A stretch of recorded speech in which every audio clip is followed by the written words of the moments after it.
Então, eu combinei com o Jansen que eu ia conversar hoje com vocês sobre essa linha de pesquisa, que é uma linha de pesquisa nova para a gente aqui na PUC do Rio Grande do Sul, mais ou menos foi a partir do ano passado que a gente começou ela com mais intensidade, mas que a gente está muito entusiasmado e que eu acho que vai ser bem interessante. Então, como essa disciplina aqui também é uma disciplina de tópicos especiais, né, e tal, para trazer coisas diferentes, a gente combinou que eu ia falar um pouquinho sobre essas interações entre a biomecânica e a odontologia, né, ou seja, entre a educação física, no meu caso, e a odontologia. E ela parte justamente do fato de que a gente tem, né, o equipamento de eletromiografia no nosso laboratório. Eu vou mostrar para vocês depois qual que é o que a gente tem, que é o da BTS FreeMG, um eletromiógrafo wireless. E aí, então, conversando com o pessoal da Odonto, a gente percebeu que dava para fazer um monte de coisa juntos, e aí a gente está trabalhando nesse sentido. Então, o que eu preparei para a nossa conversa de hoje? Falando assim em termos de sumário. Uma rápida introdução, né, onde eu vou falar um pouquinho como é que eu comecei a estudar eletromiografia, da onde que surgiu esse interesse pela eletromiografia, um brevíssimo histórico da eletromiografia, que vocês vão ver que meio que se confunde também com a odontologia. Vou falar o que é eletromiografia em linhas gerais, porque eventualmente alguém pode não estar muito familiarizado com essa técnica de pesquisa em biomecânica.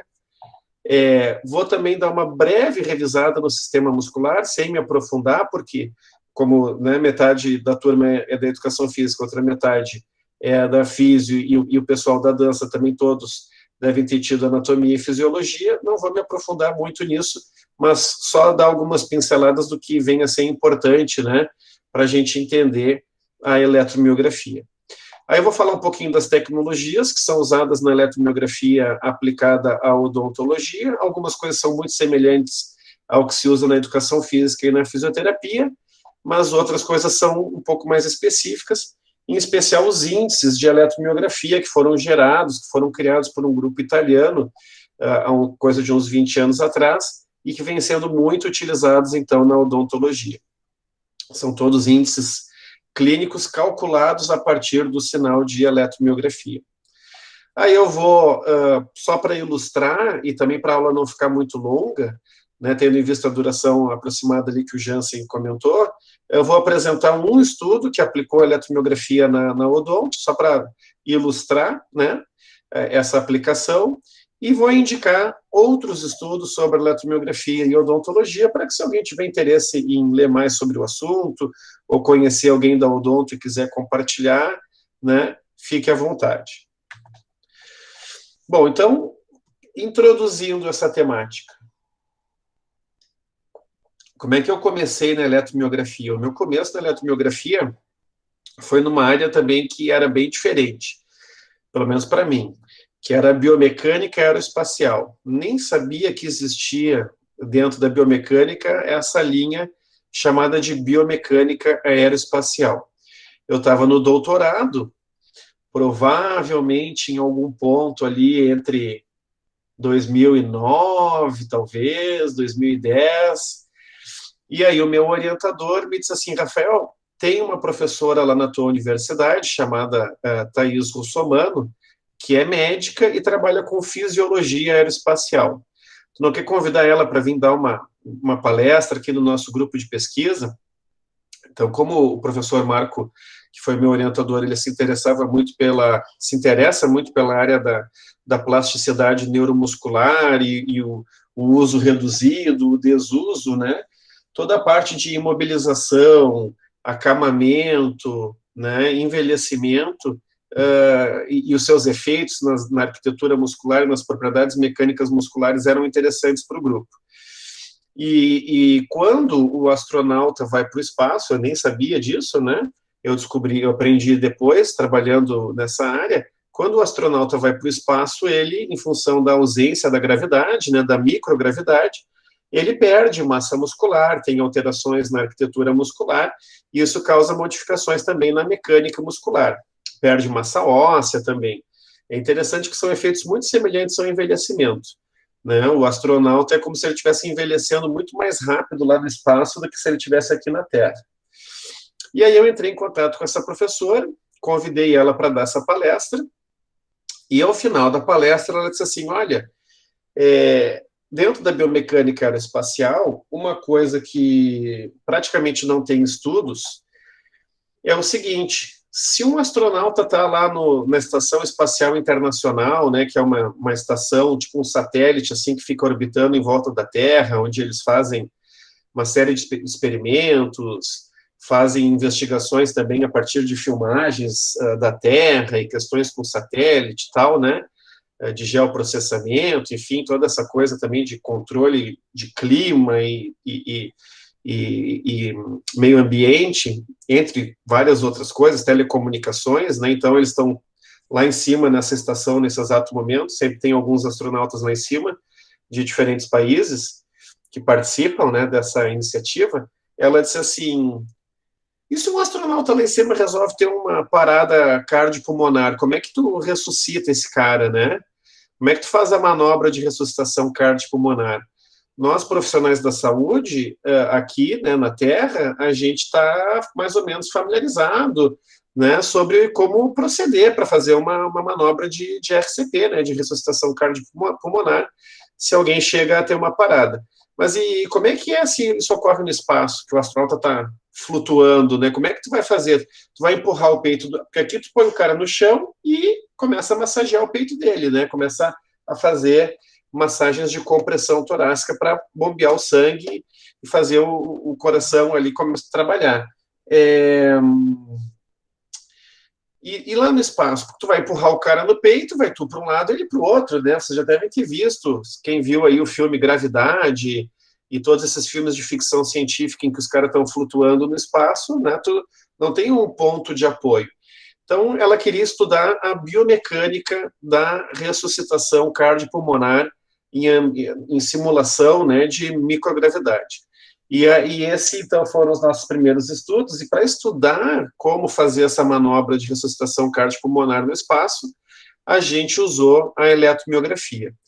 Isso gerou, então, algumas publicações, como essa aqui de 2013, na Advances in Space Research, que foi exatamente nessa questão da microgravidade, e depois essa outra aqui, né, na Life Science and Space Research, em que daí a gente fez um pouquinho diferente, ao invés de avaliar na microgravidade, ou seja, como se a pessoa estivesse no espaço mesmo, né, a gente fez em hipogravidade, já pensando aí na próxima fronteira, né, científica do ser humano, exploratória, que é a ida para Marte, né, o ser humano já foi para a Lua, agora a NASA, a China querem mandar uma pessoa, né, um grupo de pessoas para Marte. E lá em Marte o que a gente tem é uma gravidade reduzida, né, uma hipogravidade.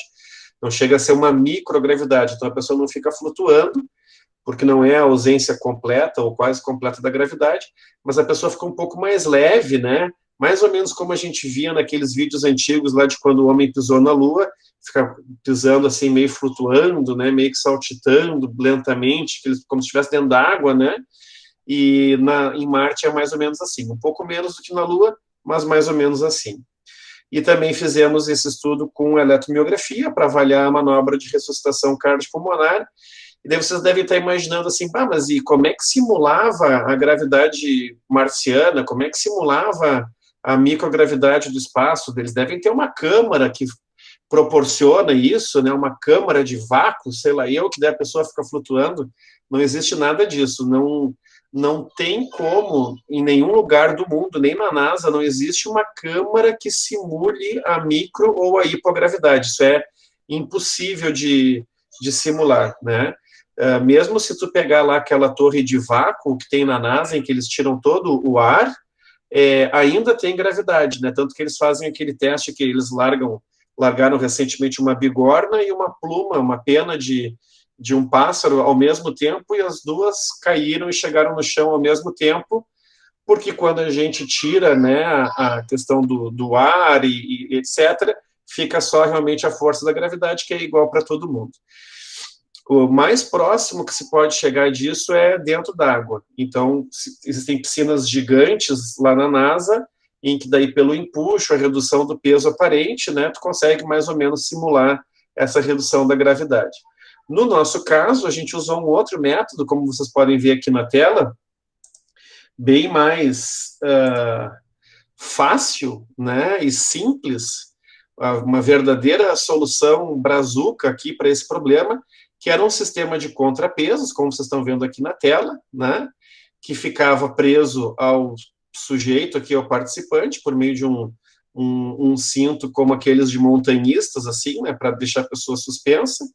E aí, então, no caso da microgravidade, da hipogravidade, para simular a gravidade de Marte, era um contrapeso parcial, né, uma suspensão parcial, que reduzia um pouco do peso do indivíduo, e aí ele tinha que se virar para fazer a manobra num boneco instrumentado, que estava medindo ali a profundidade das compressões, a frequência das compressões, e a eletromiografia estava sendo avaliada. Na época a gente usava ainda um eletromiógrafo com fio.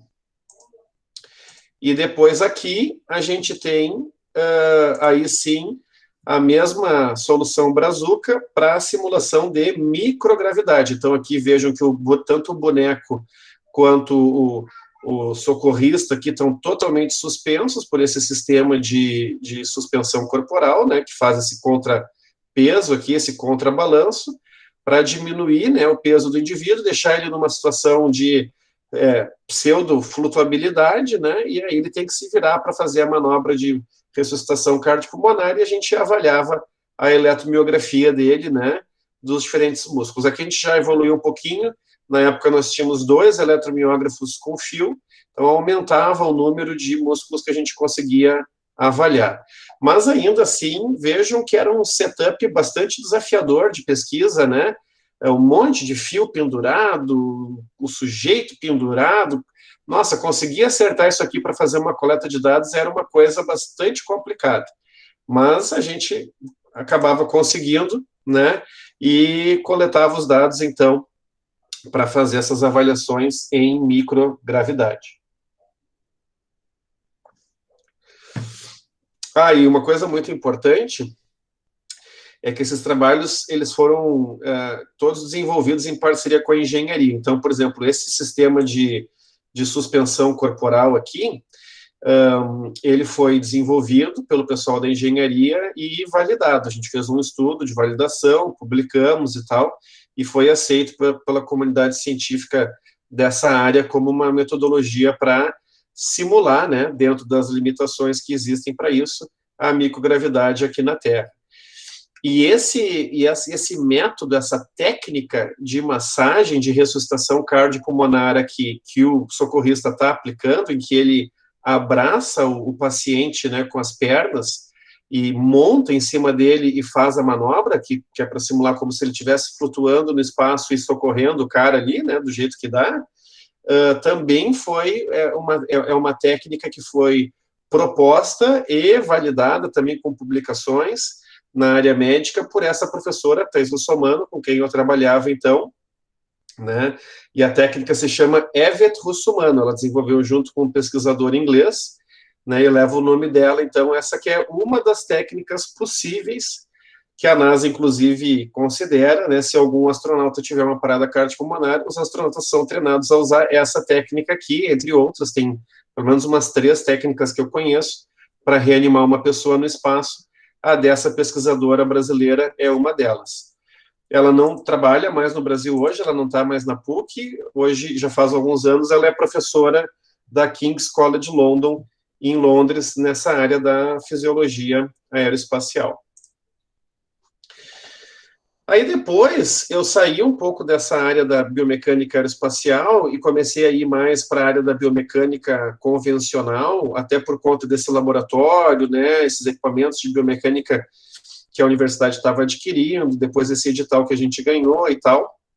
Então eu comecei a ir migrando mais para a biomecânica tradicional, em função desses desafios que estavam se apresentando, até mesmo a questão do Congresso Brasileiro de Biomecânica, que foi também um grande desafio em 2017 organizar. Eu tive que abrir mão de outras coisas, como, por exemplo, esse trabalho que eu tinha nesse centro, nesse laboratório aí de biomecânica aeroespacial, para me focar mais na biomecânica em si, no congresso, estava montando a minha pós também, e aí começou a se dar também a minha aproximação com o programa de pós-graduação em engenharia elétrica da PUC, né? Vejam que esse trabalho aqui é de 2016, e de fato em 2017 eu acabei entrando nesse mestrado em engenharia elétrica, né, como professor orientador, estou lá até hoje. E, bom, o que faz um professor de educação física num mestrado em engenharia elétrica, né?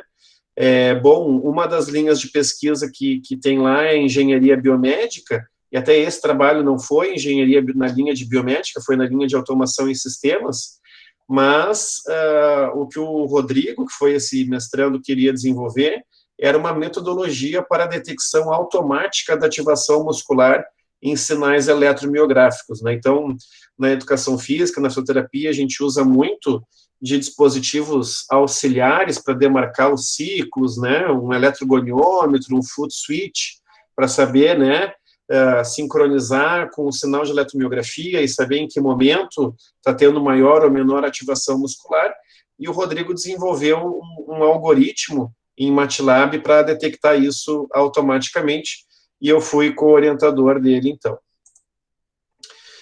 Então, isso para explicar como é que eu entrei nessa coisa da eletromiografia, que é um dos vários métodos de medição possíveis dentro da biomecânica, né, entre a cinemetria, dinamometria, antropometria e tantos outros que a gente poderia citar, né, relacionados à biomecânica. Hoje em dia também a termografia vem sendo muito utilizada na biomecânica, a eletromiografia, então, é uma delas, que está focada em avaliar a atividade muscular. A eletromiografia, do grego, vem de elétron, né, eletricidade, mios, músculo, grafon, grafia ou escrita. Então, literalmente, significa a grafia da eletricidade dos músculos. E se a gente for dar uma olhada na história da eletromiografia, ela se confunde um pouco com a história da eletrofisiologia, que se confunde um pouco com a história da neurologia, das neurociências, né? E alguns, então, referem que talvez o primeiro cara que começou a mexer com isso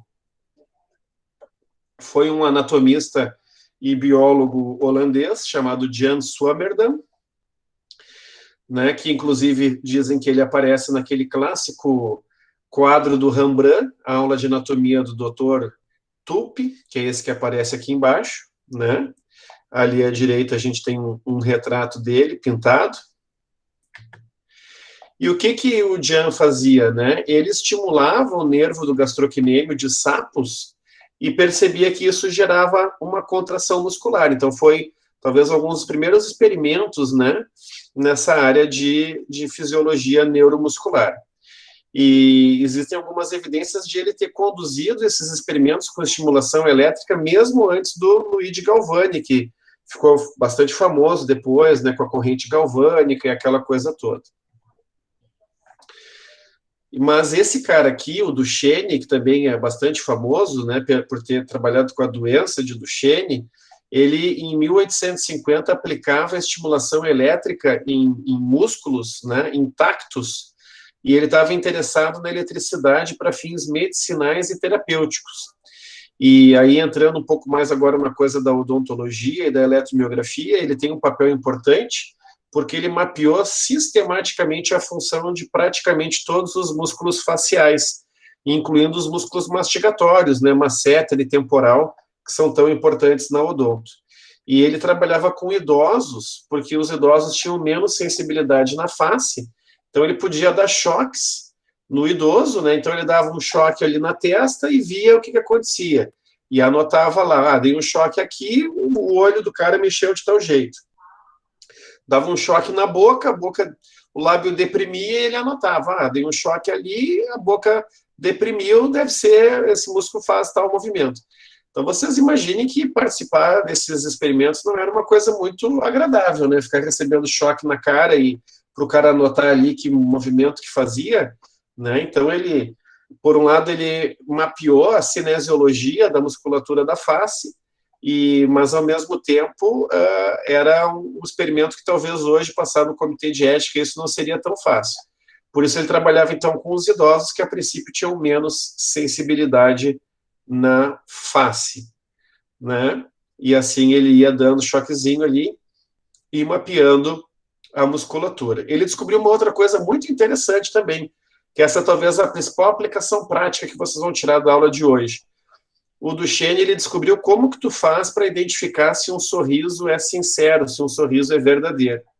Segundo ele, quando tu sorri de verdade, tu não contrai só os músculos da boca, tu contrai também os músculos dos olhos, né?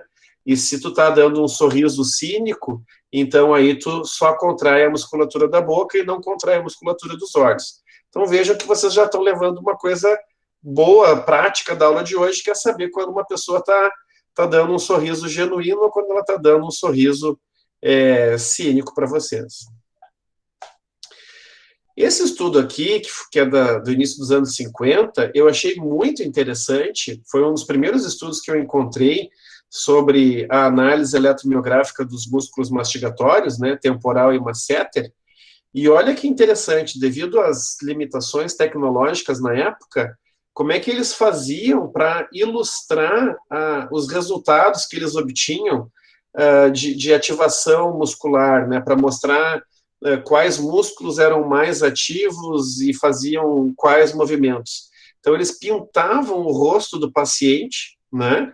Então, essas áreas pintadas aqui de preto, né, bastante cobertas, mostravam as áreas de maior atividade elétrica, né, e muscular, tanto aqui do músculo temporal quanto do masséter, e aqui essas bolinhas uma atividade menor, né? Então eles faziam isso para mostrar visualmente aonde que tinha mais atividade muscular, da forma de representar, né, de ilustrar essa atividade eletromiográfica. Então eles chamavam isso de imagens elétricas a partir da oclusão, né, para ilustrar ali a ativação muscular do temporal e do masséter, principalmente.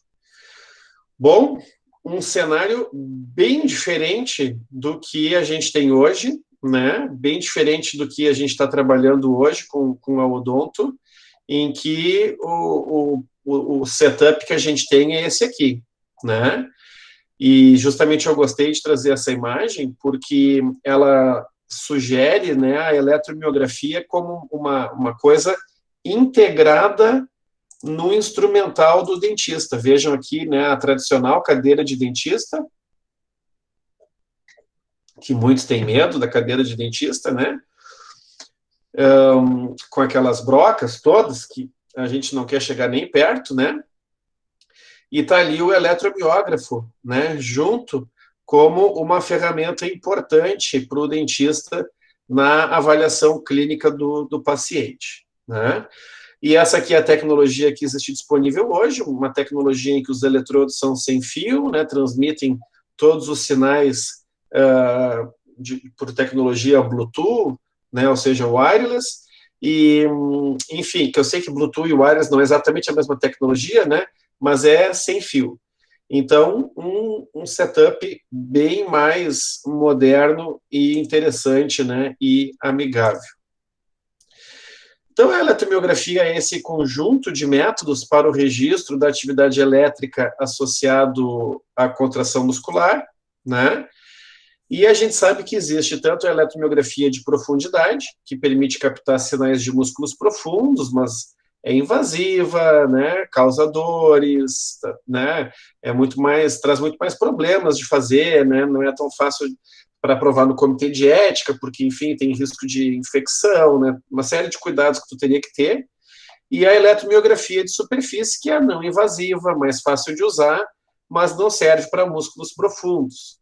Mas é muito mais tranquila, mais segura para o paciente, né? E etc.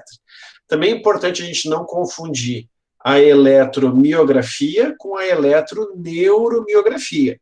A eletromiografia é usada para avaliar a atividade muscular e a eletroneuromiografia é utilizada para avaliar a atividade mais neuromuscular, a coisa da propagação do estímulo pelo nervo. Aqui tem uma imagem com os eletrodos, então, de profundidade, então, né, essas agulhas aí, não é algo muito interessante. Eu, pelo menos, acho, morro de medo de agulha, não gosto dessa coisa de agulha, então eu não curto muito essa coisa de eletromiografia de profundidade. E aqui os eletrodos de superfície, né? Eu gosto muito dessa imagem, porque a gente consegue ver os eletrodos de superfície justamente em sintonia ali, né, com a musculatura. Vejam também a importância da localização dos eletrodos aqui na odontologia, né, uma coisa que na educação física e na fisioterapia a gente trabalha muito lá pelos padrões recomendados pela CNA, né? Então aqui os sensores posicionados no temporal e no masseter, né? Principalmente aqui no masseter, alinhados com o sentido das fibras do músculo. Aqui no esternocleidomastoideu, que é outro músculo muitas vezes de interesse na odontologia, pelas questões relacionadas também com as interações entre a articulação temporomandibular e a coluna cervical, né?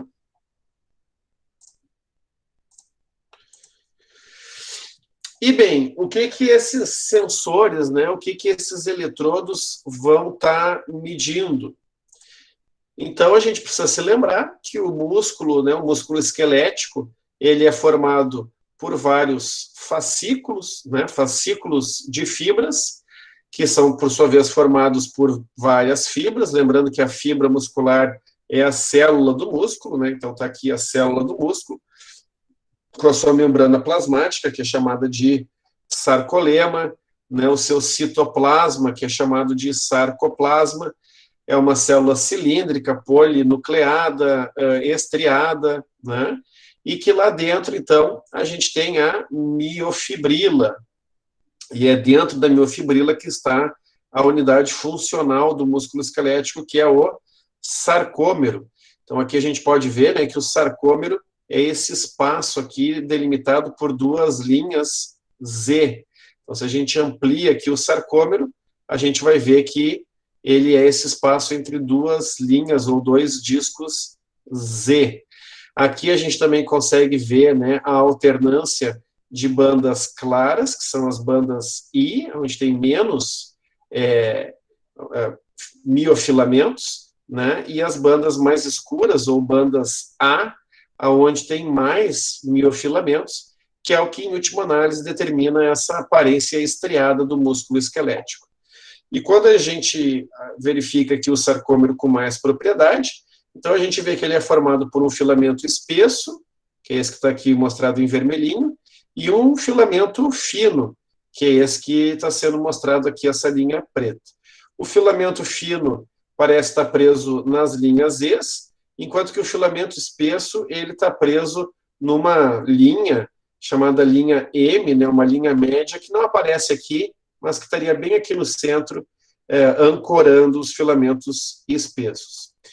Quando a gente pega um filamento fino e amplia ele, a gente vê então que ele é formado predominantemente pela actina, né, mas também pela troponina e pela tropomiosina. Então, existem essas três proteínas aqui dentro do filamento fino. Mas ele é comumente chamado de filamento de actina, porque ela é a proteína mais presente.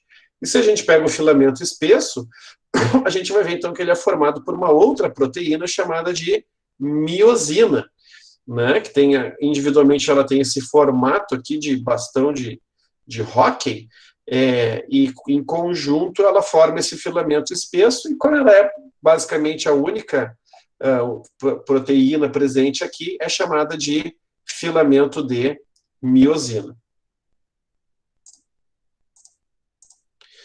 Então, a contração muscular, de acordo com a teoria vigente, quem pôde assistir a aula do professor Walter Herzog, que foi ontem, eu acho, ontem ou anteontem, sobre mecânica muscular, naquele canal do professor Stewart, né, da biomecânica do esporte, ali teve uma aula genial, né, brilhante, desse que é talvez o principal cientista da área da biomecânica atualmente, que é o professor Walter Herzog, da Universidade de Calgary, que né, nos revisitou e ampliou o conhecimento relacionado à mecânica muscular. Mas, como ele bem trouxe, o principal paradigma vigente hoje, né, para explicar a contração muscular, é o das pontes cruzadas e filamentos deslizantes, né, a teoria desenvolvida pelos pesquisadores Huxley, nos seus estudos independentes, aonde a gente tem aqui essa interação, né, entre o filamento espesso e o filamento fino, em que as cabeças de miosina do filamento espesso se conectam com o filamento fino, né, tracionam esse filamento fino e fazem um deslizamento, então, que gera a contração muscular, né, traciona o disco Z para o interior do sarcómero, gerando o encurtamento muscular. E para que tudo isso aconteça, é necessário uma interação, né, uma ativação com o sistema nervoso.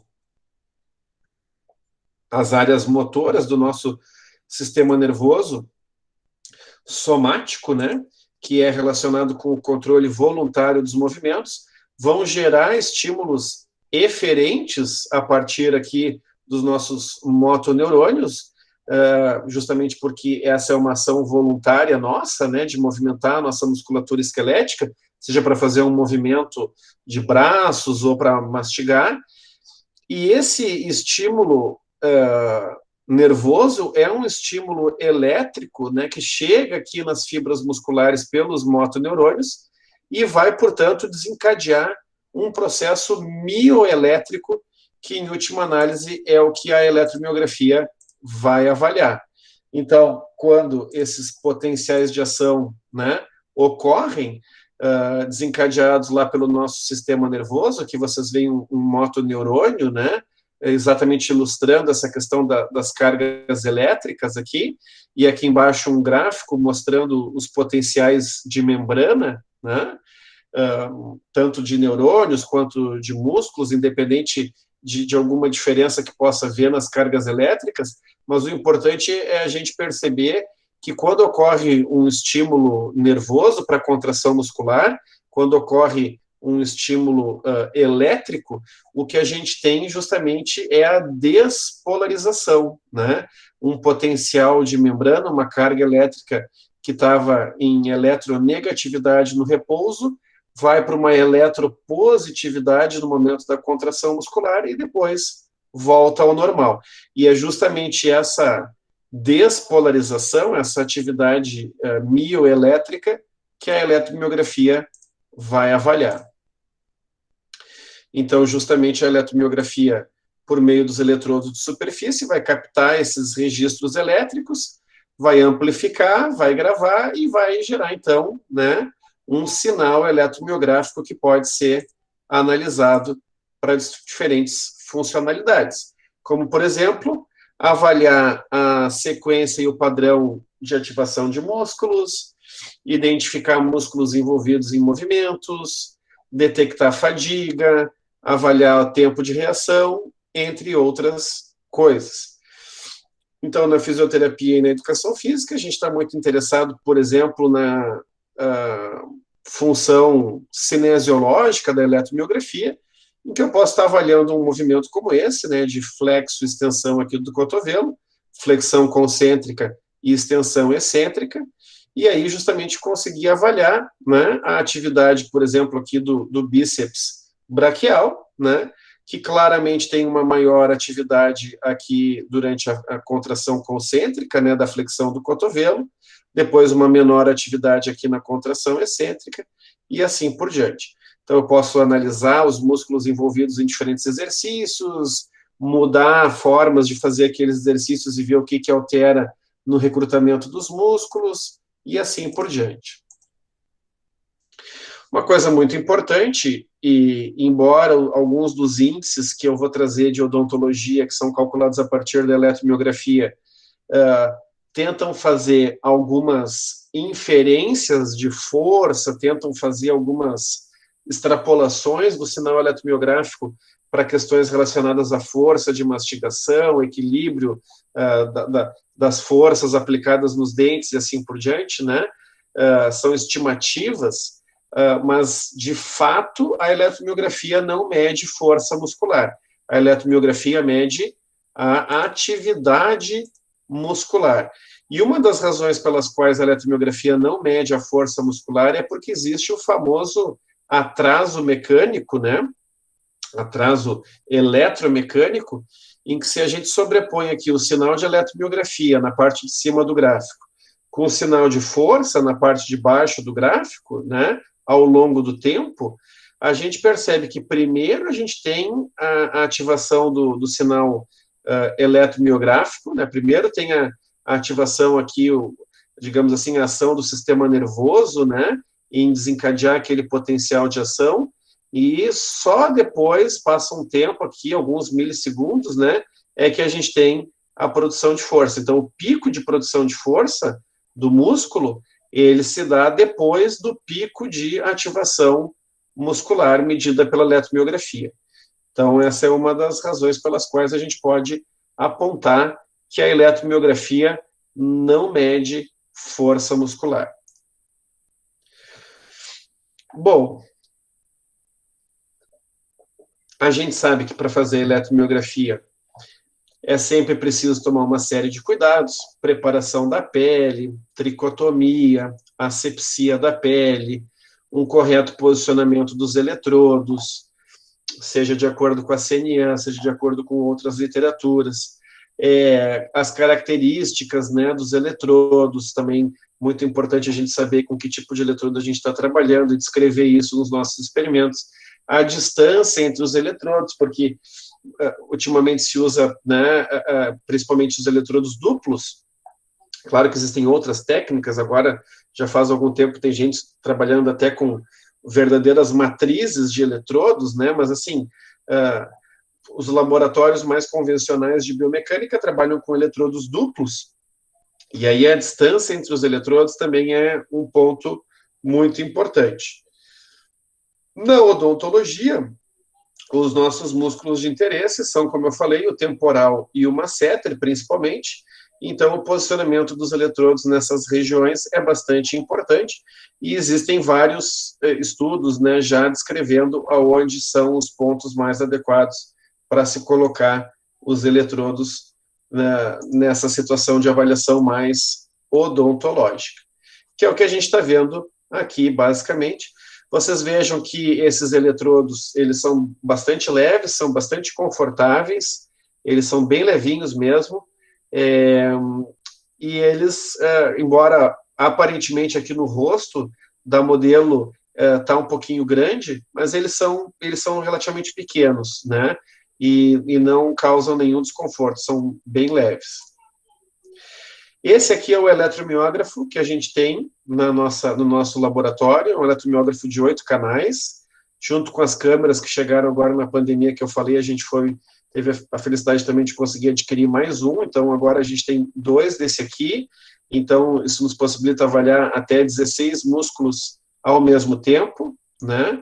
E essa aqui é a apresentação do eletromiógrafo voltada principalmente assim para fisioterapia, para biomecânica do esporte, etc., mas que a gente também pode usar na eletromiografia odontológica, é só usar um outro software. Ele é portátil, o equipamento, nessa maletinha tipo James Bond aqui, então dá para levar, né, para outros lugares. Olha aí o sensor conectado ali com o eletrodo, ele é bem pequenininho, bem leve, ele tem uma memória nele também, então se a pessoa está fazendo um estudo com corrida, por exemplo, numa pista de atletismo, e tu está com o computador, sei lá, na linha de largada, o atleta pode dar toda a volta, que mesmo que ele perca, e ele vai perder, né, pelo tamanho da pista de atletismo, mesmo que ele perca o contato entre o sensor e o computador que tu está usando, quando ele chegar de novo na linha de chegada, o sensor, que tem uma memória, ele armazenou as informações e descarrega para o computador. Então, tu não precisa ficar correndo do lado do atleta para medir a eletromiografia. Essa aqui é uma outra apresentação do mesmo equipamento, só que daí voltada para clínicas de odontologia, né? Então, essa empresa com a qual a gente trabalha, com esses equipamentos, que nos forneceram os equipamentos, e aqui é importante fazer um disclosure, né, Jansen, um potencial conflito de interesses aqui, gostaria de deixar bem claro, eu não estou recebendo absolutamente nada da empresa para estar mostrando os equipamentos deles, não estou ganhando uma bola por fora aí nem nada, Pô, já ia te pedir o número deles e o orçamento para ver se cabia no meu orçamento aqui, pô. É, De onde que é essa marca? Desculpa, Rafael, aproveitar já que tu a brincou. BTS, a BTS Biotecnologia é uma marca italiana. E tu tem mais ou menos noção de quanto a gente conseguiria um desses? O mais Não simples? faço, não faço a menor ideia. E esses dias eu fui dar uma palestra parecida com essa para alguns ortodontistas que me convidaram. E aí o representante me disse assim, Rafael, se te perguntarem o preço, eu nem vou te dizer quanto custa, porque se te perguntarem o preço, manda falar comigo, ele disse. Porque aí ele faz um planejamento, um projeto, né, personalizado para as necessidades do teu laboratório, da tua clínica, né? E aí ele dá o valor certo. Então eu não faço a menor ideia de valores porque eu não tenho nenhum envolvimento com isso, né? Eu Mas só esse a gente consegue comprar um número mínimo de sensores ou não? Por exemplo, se o cara tiver pouco dinheiro, que hoje a Vicon tá vendendo as AMUs por unidade. Tu entendeu? sim, não saberia te Não dizer. sabe? Só com ele, né? Eu, Tá, depois eu vejo contigo, pego contato com o representante. eu só conheço essas duas apresentações aqui, ó, uma com 8 canais e outra com 6. Beleza. Sendo que essa com 6, ela tem esse nome um pouquinho diferente, que é o TM Joint, porque ele é voltado para clínicas de odonto mesmo. Então, ele é branquinho, né, para ser uma coisa mais clínica de odonto. E por que só tem 6 canais? Porque, basicamente, eles entendem que o dentista vai precisar só avaliar temporal, masseter e, quando muito, esternocleido, bilateralmente. Então, por isso 6, né? Entendi. Mas eu gosto de mostrar esses equipamentos só para vocês poderem visualizar, né? Porque, vamos supor, se a gente estivesse tendo essa aula no meu laboratório, eu estaria mostrando os equipamentos para vocês, né? Presencialmente. Então, eu boto aqui as imagens para mostrar e também para contar um pouquinho essa história, né? De como é que a gente chegou nesses equipamentos e como é que a gente chegou na BTS Biotecnologia. O que acontece é que ela é uma empresa italiana, né? Ela é concorrente da Vicon, né? Na parte de cinemática e de eletromiografia também. Eu nem sabia que a Vicon tinha eletromiografia também, né? Concorrente da Delsys na eletromiografia. Eles têm plataformas de força, concorrem com a MTI, com Kistler e tudo, né? E o que acontece? Toda vez que eu orçava para, assim, meu sonho, né, é montar um laboratório de biomecânica, eu começava a orçar, com a MTI, Delsys, etc. Nossa, era uma fortuna para montar um laboratório. E nem todos os equipamentos, pelo menos na época, se conversavam uns com os outros, né? E aí, um dia, um professor da fisioterapia chegou para mim e disse assim, Rafael, tem um representante aí italiano que mora aqui em Porto Alegre, que representa uma tal de BTS, de biomecânica, isso não é a minha área. O cara toda semana me liga, não quer atender ele aí, ver se interessa alguma coisa para a educação física. Aí eu sempre gostei de tecnologia, né, de ficar por dentro do que tinha de novo, mesmo que não tivesse dinheiro para comprar, né, que nem tu ir no shopping e ficar olhando as coisas na vitrine. Não tem dinheiro para comprar, mas sabe o que está na moda, qual é o último televisor que tem e tal, né? E aí o cara, eu disse, não, me dá o contato, manda ele vir aí, vamos conversar. E aí, o que acontece? Esse italiano é casado com uma gaúcha e ele é representante no Brasil para a BTS, né, que é essa empresa italiana, que é de Milão. Bom, aí eu comecei a se pensar, pô, mas o cara representa, daí aqui, se eu tiver algum problema com o equipamento, eu não preciso ligar para o Robson lá em São Paulo, ele está no Menino Deus aqui, um bairro perto, né, em Porto Alegre. E a BTS, ela tem uma coisa que me chamou a atenção, que ela tem a proposta de vender, ela tem o laboratório completo, se tu quiser, tu compra o laboratório de biomecânica inteiro, né, um laboratório de biomecânica do esporte ou biomecânica clínica, ou tu pode ir comprando de forma modular, né? E o que aconteceu? Eu peguei e apliquei para um primeiro edital para comprar só o eletromiógrafo, que é um pouco mais barato, né, do que comprar todas as câmeras e tal. Ganhei o eletromiógrafo, ganhei o edital, comprei o eletromiógrafo. Aí passou um tempo, escrevi um outro projeto junto com outros colegas e tal, consegui comprar, acho que, o sensor inercial. Aí passou mais um tempo, escrevi um outro projeto com mais uns outros professores aqui da PUC, conseguimos comprar 2 plataformas de força. Aí um dia eu recebo um e-mail da Pró-Reitoria de Pesquisa, me convocando para uma reunião, tópico da reunião, importações, professor Rafael. Daí eu já botei as mãos na cabeça, né, Jansen? Já pensei, deu zebra lá na Receita, esse equipamento do italiano aí não tem registro da Anvisa, devo ter me metido numa fria. Cheguei lá na Pró-Reitoria, estava lá o assessor para assuntos tecnológicos da Pró-Reitoria de Pesquisa, um professor das ciências da computação lá, super conceituado. Aí ele chegou para mim e disse, Rafael, estou vendo aqui que coisa de 1, 2 anos atrás, tu ganhou um edital com o pessoal da Odonto, comprou eletromiografia. Eu disse, professor. Aí passou mais um tempo, tu submeteu outro projeto com o pessoal da fisioterapia e comprou um sensor inercial. Eu disse, professor. Aí agora tu aprovou um outro projeto aqui junto com o pessoal da ortopedia e está comprando 2 plataformas de força. Eu disse, professor. Aí ele olhou para mim e disse assim, mas Rafael, então por que tu não monta um laboratório de biomecânica? Aí eu disse, professor, não monta um laboratório de biomecânica porque um laboratório de biomecânica custa R$2 milhões. Daí foi que ele me disse, mas Rafael, será que se tu fizer um projeto, né, modular, com investimentos assim, progressivos, né, um ano compra uma coisa, outro ano compra outra, daí tu justifica a captação de recursos por agências de fomento, convida outros professores, faz um projeto interdisciplinar de uso compartilhado desse laboratório, o impacto que isso vai ter na pós-graduação, na graduação, né, na pesquisa. Não sei, acho que dá para sonhar com esse laboratório de R$2 milhões. Aí, como a gente diz aqui no Rio Grande do Sul, Jansen conhece essa expressão, quase caiu os butiá do bolso, né?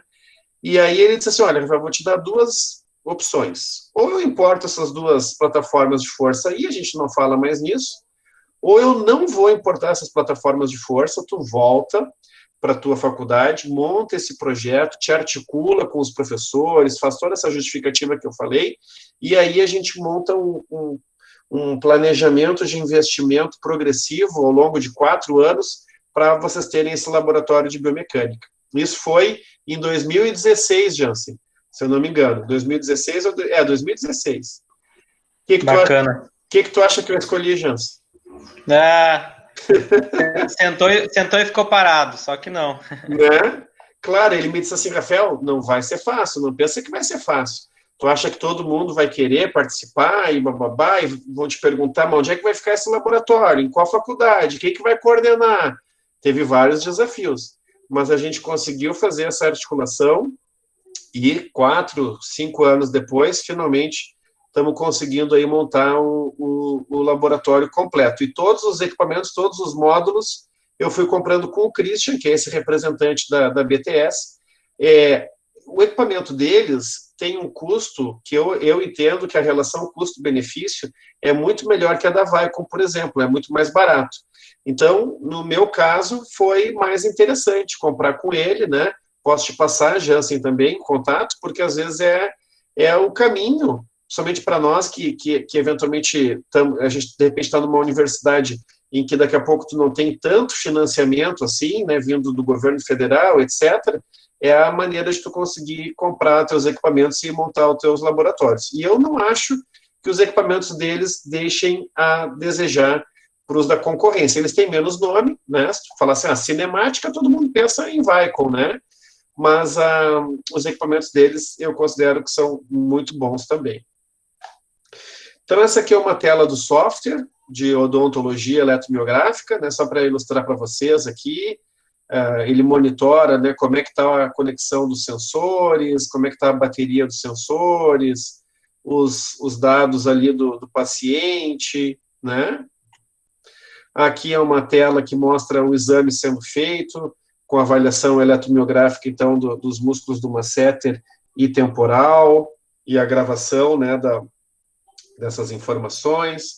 Aqui já alguns índices, alguns resultados quantitativos que são expressos na tela. Eu vou explicar o que são cada um desses índices aqui, e aqui mostra, né, tanto do lado direito, lado esquerdo, os dados de normalidade, o que seria considerado normal, e quando ele detecta que o paciente está com alguma a normalidade ali, uma mordida cruzada, uma assimetria, ele já marca em vermelho para mostrar que aquele índice não está fisiológico, né, não está adequado.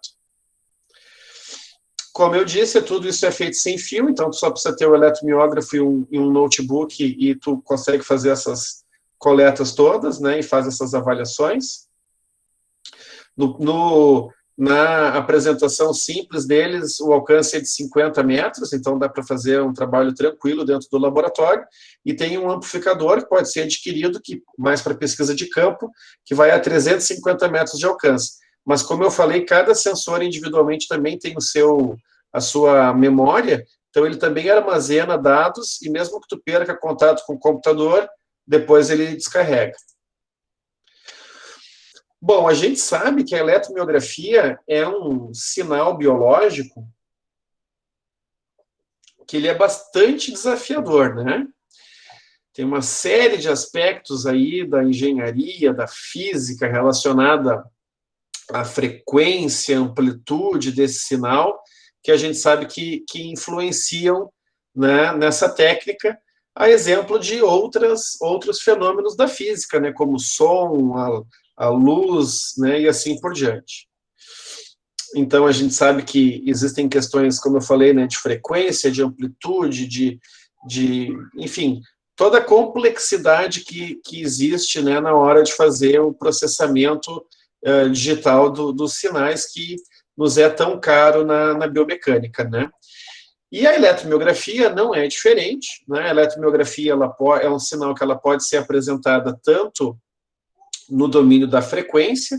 Aqui tem um gráfico, né, mostrando uma FFT, uma transformada rápida de Fourier, de um sinal de eletromiografia, quanto também no domínio do tempo. Aqui tem o sinal eletromiográfico sendo mostrado no domínio do tempo, onde normalmente o tipo de análise que é feita é a RMS, a raiz quadrada da média, para se avaliar que é a amplitude do sinal, né, o quanto que aquele músculo está sendo ativado.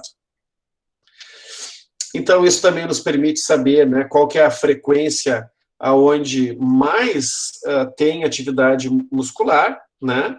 A maioria dos estudiosos na área da eletromiografia sugerem que o pico de frequência do sinal eletromiográfico se dá ali em torno de 80 Hz, né? E que a maior parte do espectro do sinal eletromiográfico fica entre 30 e 250 Hz, parece não ter mais muita coisa depois dos 250 Hz.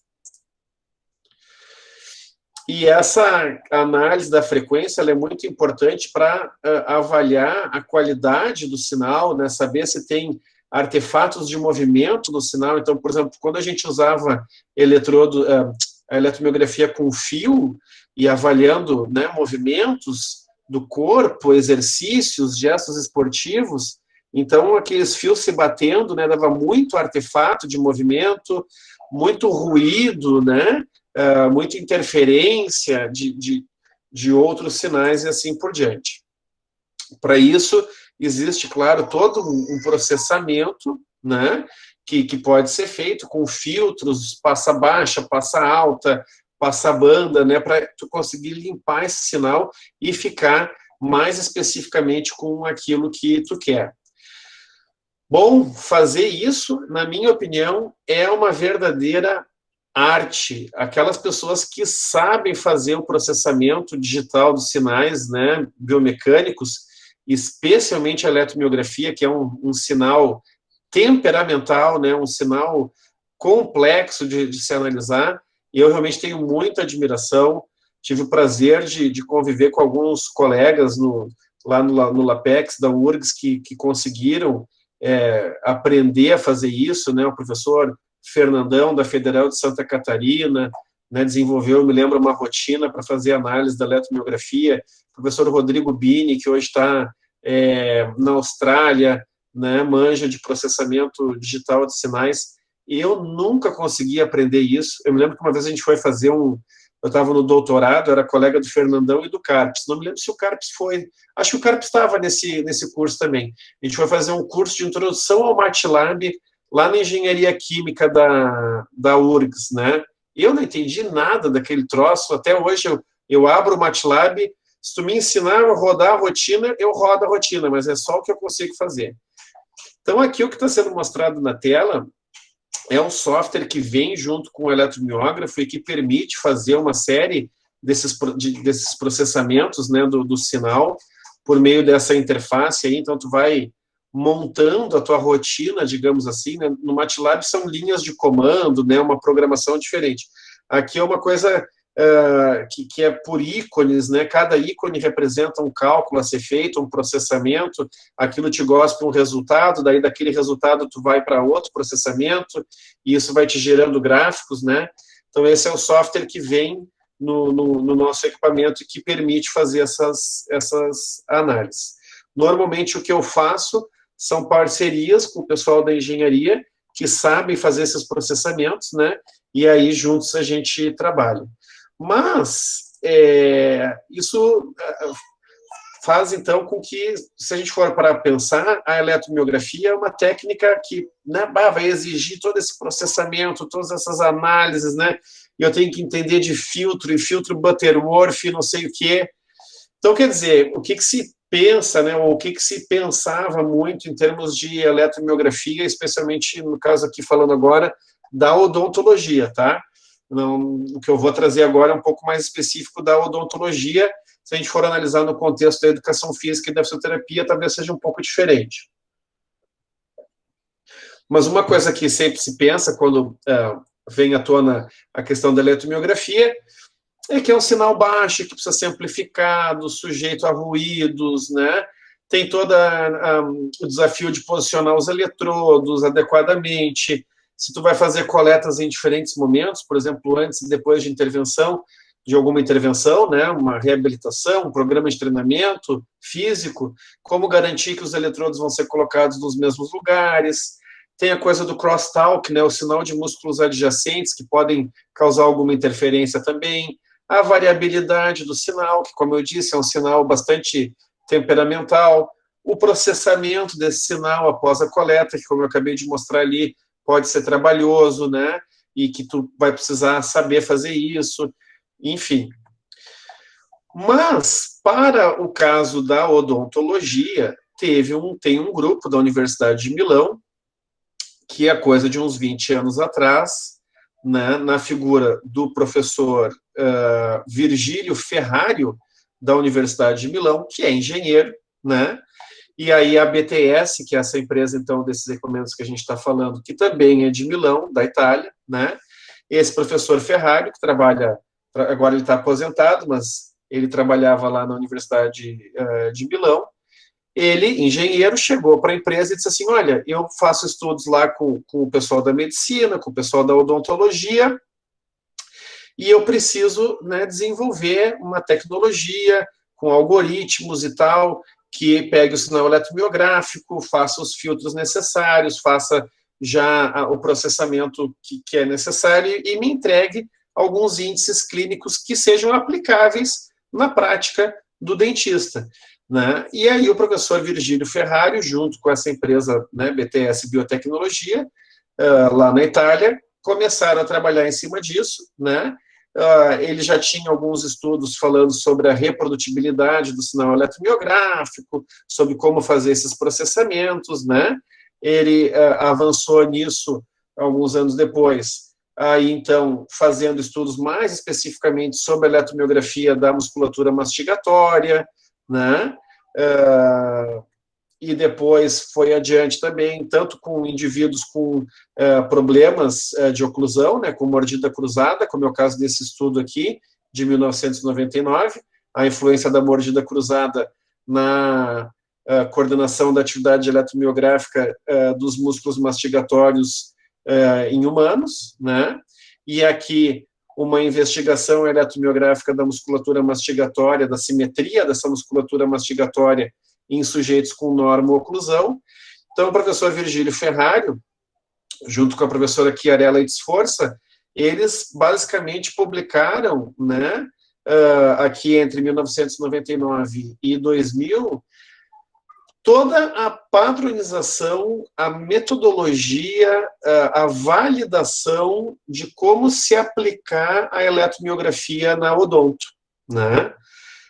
E não só eles estipularam, então, toda essa metodologia, os procedimentos, os cuidados, a questão da normalização do sinal eletromiográfico por uma contração voluntária máxima, que é bastante, né, utilizado na educação física e na fisioterapia, eles aplicaram e desenvolveram isso também para esses estudos na odontologia.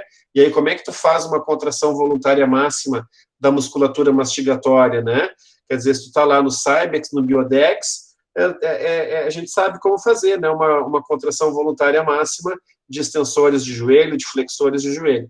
Então, ele desenvolveu todo esse padrão, que daí, no caso, é por apertamento dos dentes, né, o que tu vai botar entre os dentes é um rolinho de algodão, com quanto de espessura, por quanto tempo tu vai ficar fazendo essa contração, né, e o que tu usa desse sinal para fazer. Então, tudo isso ele estipulou, e eles embutiram isso dentro do software, então, né, do eletromiógrafo, e ele criou testes e índices para fazer a avaliação da biomecânica odontológica.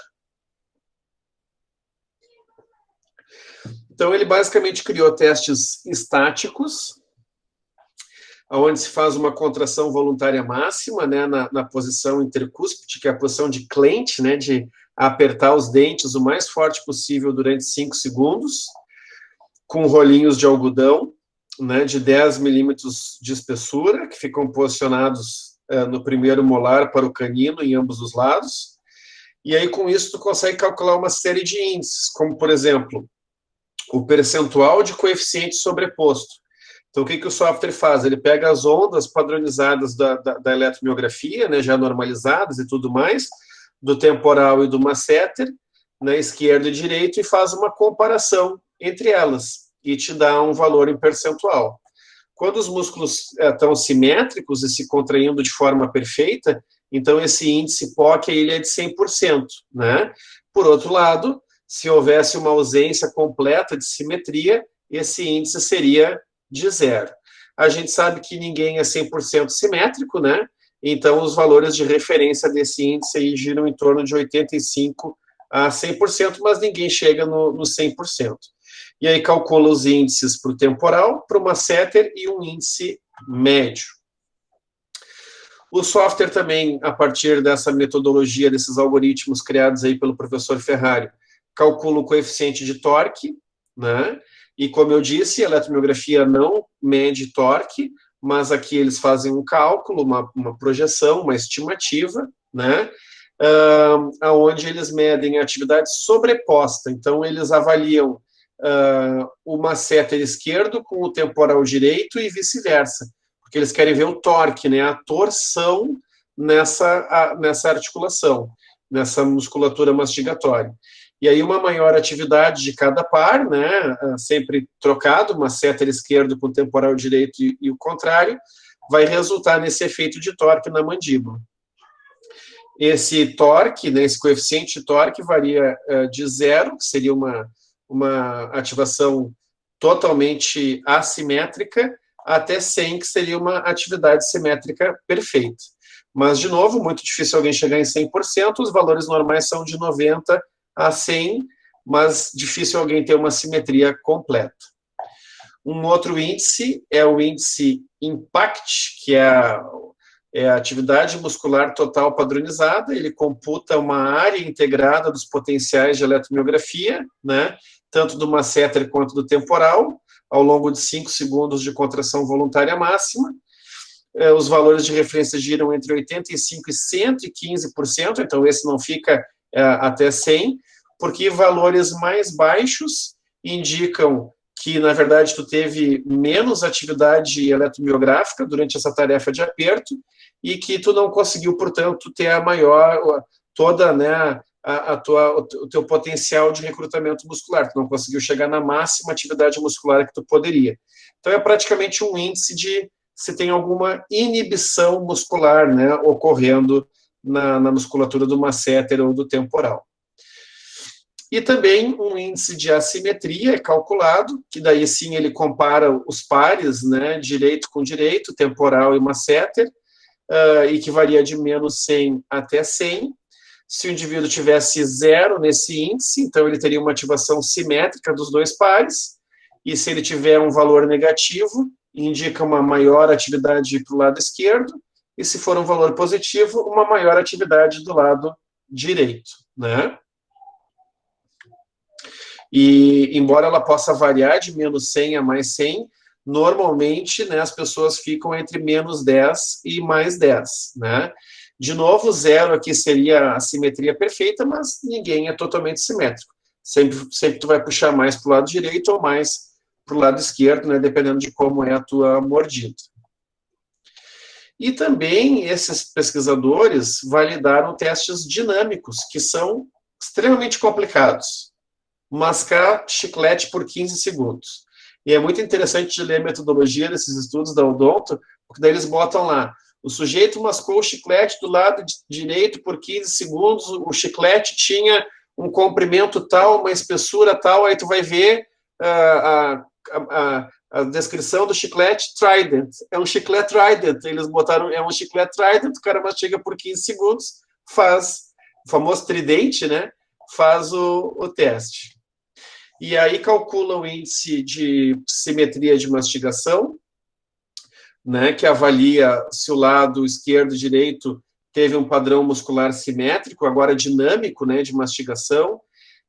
Ele avalia uma técnica muito interessante que o professor Ferrari utilizou, ela é mais visual, usa a distância entre o centro do gráfico e o centro de uma elipse de confiança para avaliar a prevalência de um lado sobre o outro durante a mastigação. 0 seria totalmente assimétrico, 100 seria totalmente simétrico, mas os valores normais mesmo giram em torno de 70 a 100. Aqui está o gráfico, tá? E aqui é uma coisa interessante, ó, porque o que seria esperado aqui nesse gráfico de quadrantes, né? As bolinhas azuis são cada uma das mastigações do lado direito e as bolinhas vermelhas, cada uma das mastigações do lado esquerdo. O esperado é que as bolinhas azuis ficassem todas aqui no quadrante superior direito e as bolinhas vermelhas ficassem todas aqui no quadrante inferior esquerdo. E não só elas tivessem essa localização bem, assim, polarizada, mas também que a distância entre o centro dessas elipses de confiança, que está sendo mostrada por essas linhas aqui, ó, fosse igual e com o mesmo ângulo, de preferência um ângulo de 45 graus, né? Então, aqui a gente percebe que esse paciente está muito mais assimétrico, né, com tudo embolado lá. Esse aqui está um pouco mais próximo disso que eu acabei de falar. E eu não sei se nessa apresentação aqui tem uma imagem, mas nos artigos a gente vê que às vezes aparece um que está um pouquinho mais com essa apresentação, mas nunca ninguém vai ser totalmente simétrico, como eu falei antes, né? Então, essa foi uma forma de representar graficamente que o professor Ferrari utilizou, esse algoritmo, esse índice que calcula essa simetria dinâmica aí da mastigação. E também o lado prevalente de mastigação é possível de ser identificado, né, por esses índices. Quando os valores são inferiores a 70, o lado dominante é identificado e pode ser identificado entre direito e esquerdo ou uma mastigação simétrica. E o sistema também mede a frequência dos ciclos mastigatórios, que basicamente é em mordidas por segundo. Então, aqui é só para mostrar algumas telas do software, como é que ele apresenta esses índices, né, com os seus valores e a representação gráfica, os valores normativos, tudo isso que a gente falou, né? E agora, Jansen, eu apresentaria rapidamente esse artigo aqui, especificamente da Odonto, mas eu acabei de ver que, na verdade, já são 5 para as 4. Então, não sei se daqui a pouco tu não prefere que, ao invés de eu apresentar esse artigo, a gente abra para perguntas, daí se ninguém tiver nenhuma pergunta, eu volto aqui para a apresentação e falo do artigo. O que tu acha melhor?